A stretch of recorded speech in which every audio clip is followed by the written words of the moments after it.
It's really nice to be here. This is my second Legacy Conference. Last year I came and it was really amazing getting to talk to mathematicians, mathematics educators, and especially the old timers. That's what I really love. Talking to the people who had R.O. Moore for a teacher or were taught with the Moore method. I especially want to thank Bill Donnell. He's in the room. He really encouraged me. Everybody, let's give a hand for Bill Donnell, one of our old timers. He really encouraged me when I told him I wanted to teach abstract algebra to pre-service teachers. He's like, no, they really need number theory. But he told me a lot about the Moore method, about how it isn't about the teacher saying, oh, no, that's not right. It's about the students deciding. And let me tell you about the Moore method. So I love mathematical proof. I wanted to teach proof to pre-service elementary school teachers because I think everybody should learn proof. Really, I never liked mathematics till I wrote a proof, honestly. So the Moore method has a pretty good reputation for engaging students in learning to write proofs. So I used the Moore method in my course. Let me tell you about my Moore method. So problem sets, individual presentations, these are sort of the hallmarks of Moore's method. He had the axioms and definitions of problem, and the students would present, and it was up to the class to decide, is this a proof or isn't it a proof? And that's what I really strove for in my class. All the presentations were individual. I didn't discourage students from collaborating outside of class, but I don't think too many of them did. I think it was very individual. Now, when we presented these proofs, we had to have these small group discussions. Like, there would pretty much be crickets a lot of times. Okay, somebody presents a proof. Is this good or not? I don't know. Let's talk in your groups. 2 minutes, talk. Write down a question for the presenter. So small group discussions, sometimes we would get out manipulatives. We'd get out wooden blocks. We'd try to make sense of these theorems with the manipulatives. And these whole class discussions, is this a proof, is it not? And sometimes this would just lead to like really unexpected places, creating new definitions, all kinds of fun stuff. I'm really excited about this class. I could probably talk about it all day, but I only got 25 minutes, so let's keep moving. So the first problem set I created was very formal. I wanted the students to write formal proofs. And some of them actually really could, but not all of them could. And so the second problem set, I wanted to take it down to their level. I wanted them to see that mathematics was a human creation. And I wanted them to have the chance to create mathematics. So I had them brainstorm. What is multiplication? Create a definition for multiplication. What do you know about multiplication? And create a list of conjectures, facts. They didn't really know the word conjecture, what that meant, so I had to say facts. Just what do you know about multiplication? And we generated a problem set. So this is what I want you guys to do. I want you to take only 5 minutes, not 50 minutes. Just work on whatever you want. Create a definition if you want to. Make a list of things you know about multiplication. Generate a problem set, things for us to prove or disprove. And don't be shy. If you want to come up to a mic and talk, if you've got an idea, go ahead and do that. But find a group, find somebody. You can work individually, but just do it. We've only got 5 minutes, though, so go ahead.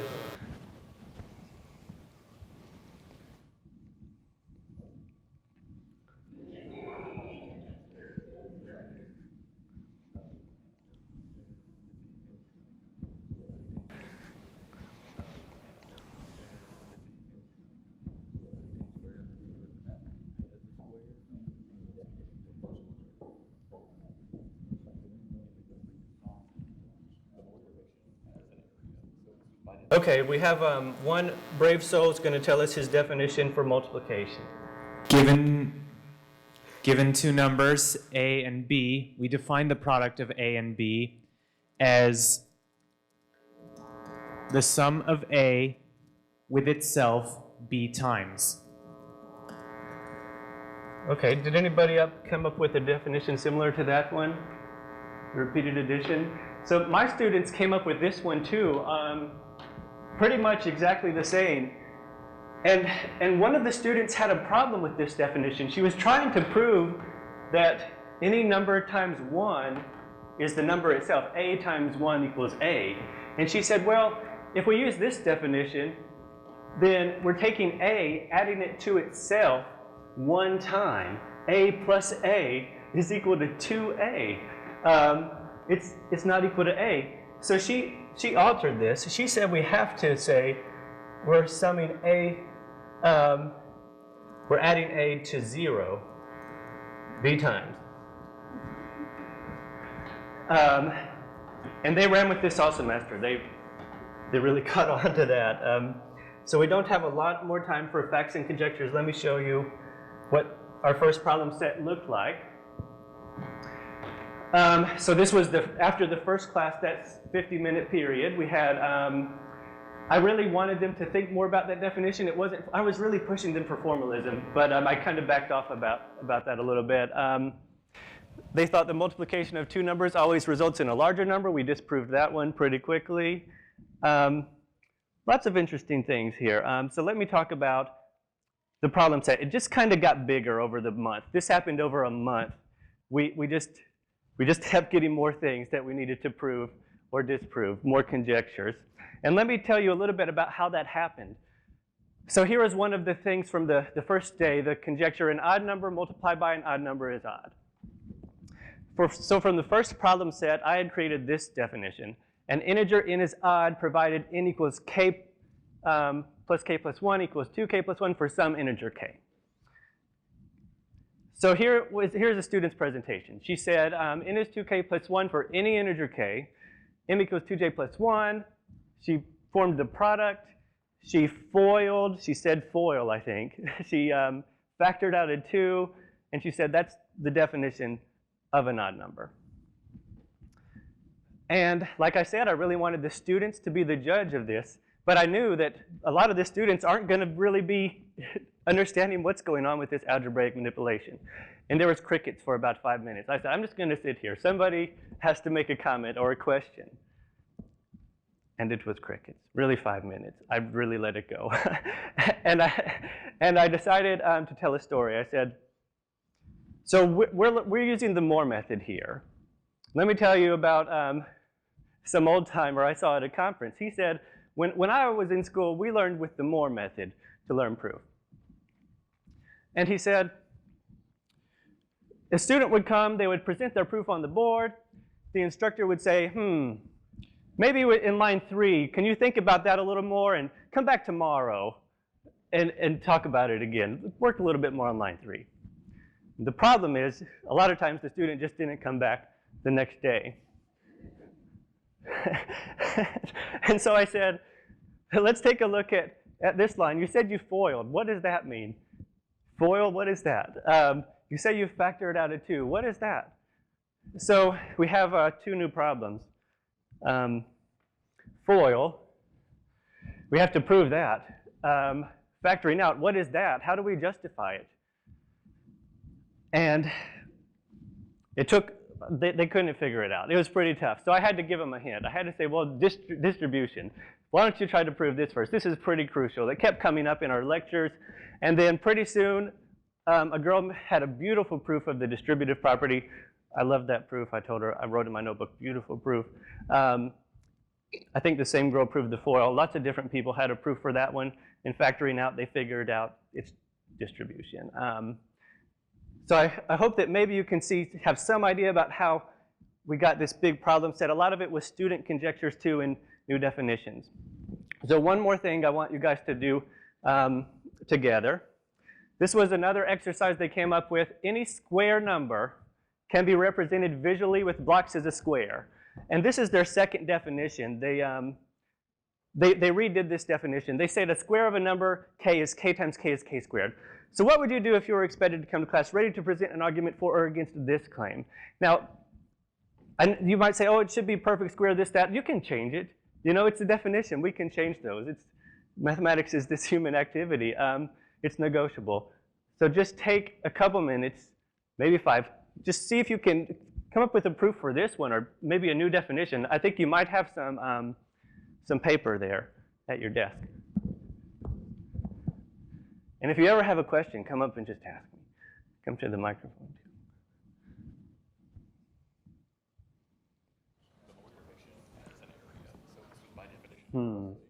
Yeah, on the final exam, all their proofs were about area.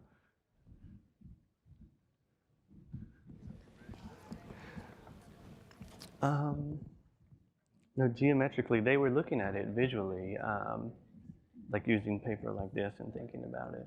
But you can do a lot of really cool things with the geometry of.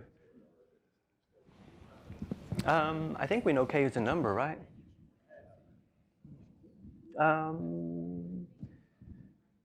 That's a good point. If it's a natural number, then it's a perfect square, right? Otherwise, it could be we could represent any number as a square. No, pre-service teachers. Sorry. So I see a lot of discussion. You can keep discussing if you want to. I'm just going to talk a little bit about what happened in the class the day that students came to present this one. I had lots of good questions from the audience, like what is k? Is k a natural number? I've already presented this same sort of presentation to another group of math educators, and they were all like, it can be anything, and they were all right. You know, you can make a square with any radius or any side length. Square root of 2, you can have a. Anyways, let me just go ahead and show you what happened. Lots of people were ready to present this argument. I thought it was going to be kind of trivial, like, okay, sure, this seems kind of trivial, whatever. Like more than ever, like 5 students raised their hand ready to present on this day, and I pretty much let everybody present. And the last person, he said, oh, I got something I want to share. And he came to the board and he drew this.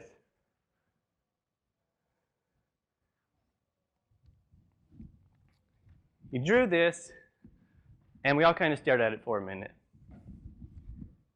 He didn't really tell us what he was thinking. He just like, oh, I found this. And then a girl, she said, I wonder if we could prove that. And I said, what do you mean? What do you want to prove? What's our conjecture? What are we trying to prove here? And it took us a while to get it out. She said, will we add 11 to get to the next square number? And so the kids were discussing this. Sorry, kids, pre-service teachers. Somebody thought it was little kids, but it's pre-service elementary teachers. And the girl came to the board, Annie, she wrote, if x equals 9, and you have 2 square root of x plus 1, and she just sort of wrote that. And at this point in the semester, whenever she came to the board, she had some really good ideas, but nobody ever knew what she was talking about. By the end of the semester, she was one of the top students. Her final exam was almost perfect, in my opinion. So anyways, I had to sort of explain. Oh, she said, that is the form of an odd number. That's what she said. She said, that's the form of an odd number, that 2 square root of x plus 1. We're adding an odd number each time. And so I said, okay, so if x equals 9 is the perfect square, that's the area, 9 square units. 2 square root of x plus 1, that square root of 9 would be 3, the side length. And so 2 times 3 plus 1 is 7, which is the number of little squares we add if we want to make a square of size 16 after beginning with a square of size 9. And then somebody says, is that why they call it a square root? And then I'm just like, you guys make my job really hard, because now we have to spend 20 minutes figuring out what is the definition of a square root. And we make all these definitions, and our definitions aren't quite good enough. They only cover like natural numbers. They don't cover irrationals. But okay, I want to get back to this square numbers problem because I'm really excited about it. So like we're going to come back to square roots. Push them over here. Let's get back to this idea. So I drew this on the board. I didn't draw it quite right. Annie was like, no, that's not what I mean. I wrote 2 square root of n plus 1. And then she was like, no, it's n squared. But this is the waning moments of the class. And I go home that night. I'm like, this is really awesome. But I'm so busy. I'm a doctoral student. I don't have time to think about it. But later on, the next night before class, I'm thinking, I'm working on it. Wow. We just proved that n plus 1 squared is n squared plus 2 n plus 1. I don't think we proved it, but that's the idea that's coming out here. If you have n squared, you add an odd number, 2n plus 1, to get to the next perfect square. And the next day in class, a girl came up with an argument for this as well. She derived that in class. I didn't prod her or anything. And then I shared this with them. Because for my master's program, when I was studying for my master's degree in math, this was on my comprehensive final exam review. To prove this, I could prove it by induction. This always baffled me. How can you add up the first in odd numbers and get a perfect square? Why is this true? I could never figure it out. I could prove it all sorts of different ways. It never made sense. It was just a big mystery. But since my student came to class and he drew this, you have 1, and you add 3 to get 4, and you add 5 to get 9, and you add 7 to get 16. I was so excited about this. I got out the cubes. I showed them all on the overhead. Like, I was so excited. Here's this theorem. I had always known it was true, but I never understood why before until my student had that idea, till I let him share his ideas with the Moore method. So I think that to know mathematics is to do mathematics. Knowing mathematics is doing mathematics, and instruction should persistently emphasize doing rather than knowing that. So this is NCTM 1989, the standards. Pretty influential document, but still think we can remember knowing mathematics is doing mathematics. Don't think we give our pre-service teachers the opportunity to do mathematics enough. So the activity of doing mathematics, this is Magdalene Lampert, is different from what is recorded once it is done. The product of mathematical activity might be justified with a deductive proof, but the product does not represent the process of coming to know. My students, they thought about proof was not just something that you wrote down, it was something that we did together verbally in our discussions. We proved things together. And knowing mathematics, even though I could prove that theorem for so many years, I never really gained insight until I worked on this problem with my students. So I loved teaching this class. I always told my wife, I have so much fun teaching this, even if it was horrible, I wouldn't know. Future elementary teachers, I believe that they have an amazing capability and potential. I wish I could show you more that they can do. And I think the Moore method can help provide them opportunities to realize that potential. So in conclusion, I encourage you to consider doing mathematics with your future elementary school teachers if you have a chance to teach them, because you might learn something. And I'd love to take any questions now. Thank you.